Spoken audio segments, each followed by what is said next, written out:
ان کے لب رنگی کی نچھاور تھی کہ جس نے ایک ویڈیو کلپ بھیجی ہے. گیا مت کہنا توہین ہو جائے گی. پردہ کر گئے، یہ بڑی اچھی اصطلاح نکالی ہمارے بھائیوں نے، پردہ کر گئے. ارے پردہ کس کو کہتے ہیں؟ وہ اس دنیا سے گزر گئے. ارے اللہ کے بندے، اسی کو تو ہم موت کہتے ہیں. نہیں مرے نہیں ہیں، پردہ کر گئے. پردے کا معنی کیا ہوا؟ پردے کا معنی یہ ہوا کہ وہ زندہ ہے لیکن ہماری آنکھوں سے اوجھل ہو گئے. ہماری آنکھیں اس دنیا میں دیکھ رہی ہیں، ہماری آنکھوں سے اوجھل ہو گئے کا مطلب اس دنیا سے اوجھل ہو گئے. ہاں اس دنیا سے اوجھل ہو گئے. ارے اسی کو تو ہم کہتے ہیں وہ دوسری دنیا میں چلے گئے. نہیں وہ اس دنیا میں اوجھل نہیں، پردہ کر گئے. تم کتنا ہی اچھا لقب لے لو، پردہ کر گئے. زندہ ہیں، با حیات ہیں، پردہ کر گئے، وصال کر گئے، وفات کر گئے. کچھ بھی کہو، ان کو زندہ ثابت کرنے کے لیے کتنے ہی اچھے القاب. مسئلہ دراصل یوں ہے، یہ شاید کہنا یہ چاہتے ہیں کہ جیسے کسی کے والد یا اللہ تبارک و تعالیٰ کے جتنے اولیاء کرام جو پردہ کر گئے تو ان کو یہ نہ کہو کہ پردہ کر گئے، بلکہ وہ مر گئے تو ان کو یہی کہو کہ وہ مر گئے. اس کا شاید کہنے کا مطلب یہی ہے ویڈیو کا، کہ جو لوگ پردہ کر گئے یا وصال کر گئے کہتے ہیں، اس کو اس لفظ سے اعتراض ہے. مسئلہ دراصل اس طرح ہے کہ اگر کوئی شخص تعظیم کے اندر کسی ولی کو وفات کر گئے یا پردہ کر کے کہتا ہے تو ظاہر یہ ہے کہ مسلمان، سنی مسلمان با ادب ہوتا ہے.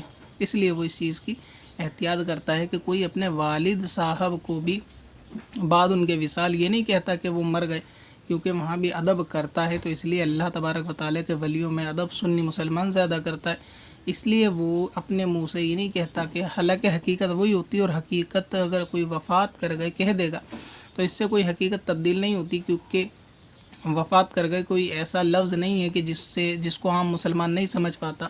ہر کوئی اس کا مطلب سمجھ رہا ہوتا ہے، سامنے والا اس کا عرف عام میں مطلب جان رہا ہوتا ہے کہ وصال کر گئے یا پردہ کر گئے کا کیا مطلب ہوتا ہے. لہٰذا جب کوئی ایسا اپنے والد کے بارے میں نہیں بول سکتا تو ظاہر ہے کہ اللہ تبارک و تعالیٰ کے ولیوں کے بارے میں کیوں کر بولے گا. تو اس لیے سنی مسلمان اس کو وفات کر گئے جیسے الفاظوں سے یاد کرتے ہیں. اب رہا ان کا مسئلہ مولانا جرجی صاحب کا، تو دراصل بات یوں ہے، میں آپ کو ایک چھوٹی سی بات بتاؤں گا، کیونکہ بہت سارے لوگ قرآن حدیث کی دلیلیں نہیں سمجھتے، تو وہ منطق زیادہ سمجھتے ہیں، تو ان کو اسی انداز سے اگر جواب دیا جائے گا تو شاید ان کے ذہن میں آسانی سے یہ بات آ جائے گی.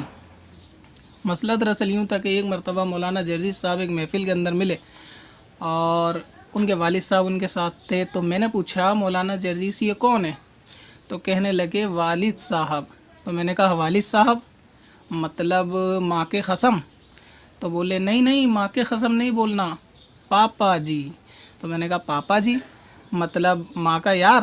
تو بولے نہیں وارثی صاحب ماں کا یار نہیں بولنا، ڈیڈی جی. تو میں نے کہا ڈیڈی جی مطلب ماں کے شوہر؟ ماں کے شوہر ہی کو تو ڈیڈی جی کہتے ہیں.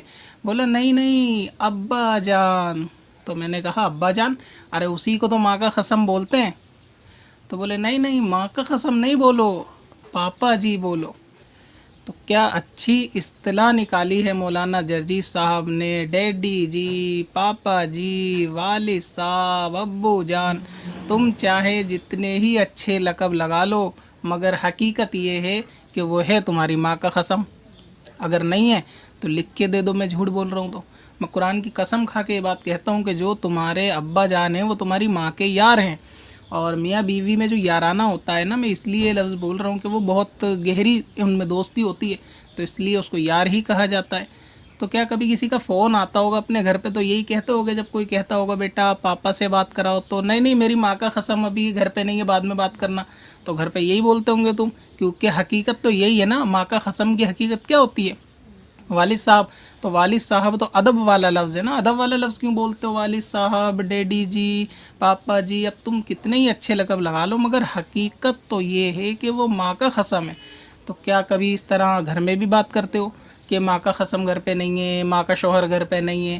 یا کوئی پوچھتا ہوگا بیٹا پاپا کی طبیعت کیسی ہے، تو یہی کہتے ہوں گے کہ نہیں میری ماں کے شوہر کی طبیعت صحیح نہیں ہے. کیونکہ حقیقت تو یہ بھی ہے کہ وہ ماں کا شوہر ہے، تو ساری حقیقت تمہیں جاننے کا بھی شوق ہے، بیان کرنے کا بھی شوق ہے، تو اس حقیقت کو بھی بیان کرا کرو۔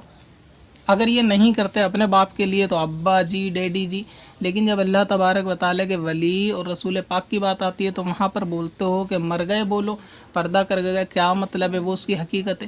تو اسی طرح تم بھی اپنے دولہا بھائی کو بہن کا یار بولا کرو، کیونکہ حقیقت تو وہ بھی ہے، ماں کا قسم بولا کرو، حقیقت تو وہ بھی ہے، ورنہ لکھ کے دے دو کہ جو میرا باپ ہے وہ میری ماں کا قسم نہیں ہے۔ میں تو قرآن کی قسم کھا کے کہتا ہوں کہ ایسا ہی ہے اور تم اس کا انکار نہیں کر سکتے۔ اگر انکار ہے تو لکھ دو کہ ہاں وہ میرا باپ نہیں ہے جو ماں کا قسم ہے، اور اگر ہے تو جو حقیقت ہے اس کو بیان کرو۔ تو کیا تمہارے ابا جی کہنے سے حقیقت بدل جائے گی؟ وہ ماں کا قسم نہیں ہوگا؟ اگر ہوگا تو ابا جی کیوں بولتے ہو، ماں کا قسم بولو۔ تو کہنے کا مطلب یہ ہے کہ جو بے ادب ہوتا ہے نا، اور ویسے بھی اگر جرجیز کا ڈی این اے بھی چیک کرایا جائے گا نا، تو ایمانداری کے ساتھ اس میں کچھ نہ کچھ اونچ نیچ ضرور نکلے گی، کیونکہ حدیث پاک کا مفہوم ہے اور رسول پاک کی زبان ہے جو کبھی بدل نہیں سکتی کہ عالم کی بے ادبی یعنی توہین اور سید کی بے ادبی ایک حرامی کی اولاد ہی کرتی ہے۔ تو اسی لیے اب یہ رسول غوث اعظم پہ محکتا ہے، خواجہ غری نواز پہ محکتا ہے۔ ظاہر ہے کہ دونوں کے دونوں عالم دین ہیں اور سادات اکرام میں سے ہیں، غوث اعظم بھی اور غریب نواز بھی۔ تو اب اس حدیث کے اگر زیر بحث آپ دیکھیں گے تو جو بھی شخص علماء کی توہین کرے، عالم دین کی توہین کرے، یا کسی نیک بندے کی اور خصوصاً وہ سادات میں سے اس کی توہین کرے، تو ظاہر سی بات ہے کہ وہ حیضی بچہ ہے۔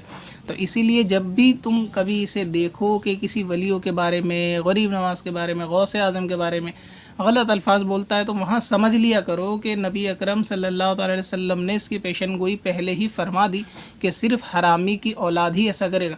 اور یہ تو خود ویسے بھی رام رحیم کا شاگرد بلتکاری، تو اسی لیے اس سے تو یہی امید ہے کہ جس کے کارنامے ایسے ہی ہوتے ہیں تو وہ ولیوں کی بارگاہ میں بادب کبھی نہیں ہو سکتا، وہ ہمیشہ بے ادب ہی ہوگا۔ تو اسی لیے اب کبھی آپ کو ملے اور یہ کہے کہ مر گئے بولو، یا کوئی بھی وہابی جو اس کا چمچہ ہو کبھی بولے کہ وفات کر گئے کہ کیا مطلب ہے مر گئے بولو، تو اس سے یہ کہے کرو کہ ابا جان کا کیا مطلب ہے، ماں کا قسم بولو، اور حقیقت یہ بھی ہے کہ اس سے حقیقت تمہاری تبدیل ہو گئی۔ اگر نہیں تبدیل ہوئی تو پھر اس حقیقت کو بھی لوگوں کے سامنے بیان کرنا چاہیے۔ لہٰذا جب بھی تمہیں کوئی اللہ تبارک و تعالیٰ کے ولیوں کی توہین کرتا ملے، اور وہ ولی، یہ ظاہر ہے کہ ہر ولی عالم ہے، تو اس کا مطلب یہ ہوا کہ وہی حدیث پاک کا مفہوم ہے کہ صرف ایک حیضی بچہ یعنی جو حرامی ہوگا وہی ان کی قدر نہیں جانے گا۔ تو اس لیے یہ اپنے جو ہے خبیث النسل ہونے کا ثبوت بھی دیتا ہے غریب نواز کو یا غوث اعظم کو ٹارگٹ بنا کے، اور پھر یہ کہ یہ اس بات کا بھی ثبوت دیتا ہے کہ ہماری جماعت جو ہے وہ اللہ تبارک و تعالیٰ کے نیک بندوں کی ہمیشہ سے گستاخ رہی ہے، کبھی ان کا ادب نہیں کیا، اور ہم اپنے یعنی یہ اس کے بقول کہ ہم اپنے باپ دادا ابلیس کی سنت کو ادا کرتے ہیں، لہٰذا یہ اپنے دادا کی سنت کو ادا کرتے ہوئے ولیوں کی توہین کرتا ہے، اور ساری حقیقتیں کھل کے بیان نہیں کی جاتی۔ اگر حقیقت کھل کے بیان کرنے کا اتنا شوق ہے تو پھر یہ بھی بیان کرے کرو کہ ہاں ہمارا باپ ہماری ماں کا قسم ہے، پبلک میں یہ چیز بھی بولا کرو۔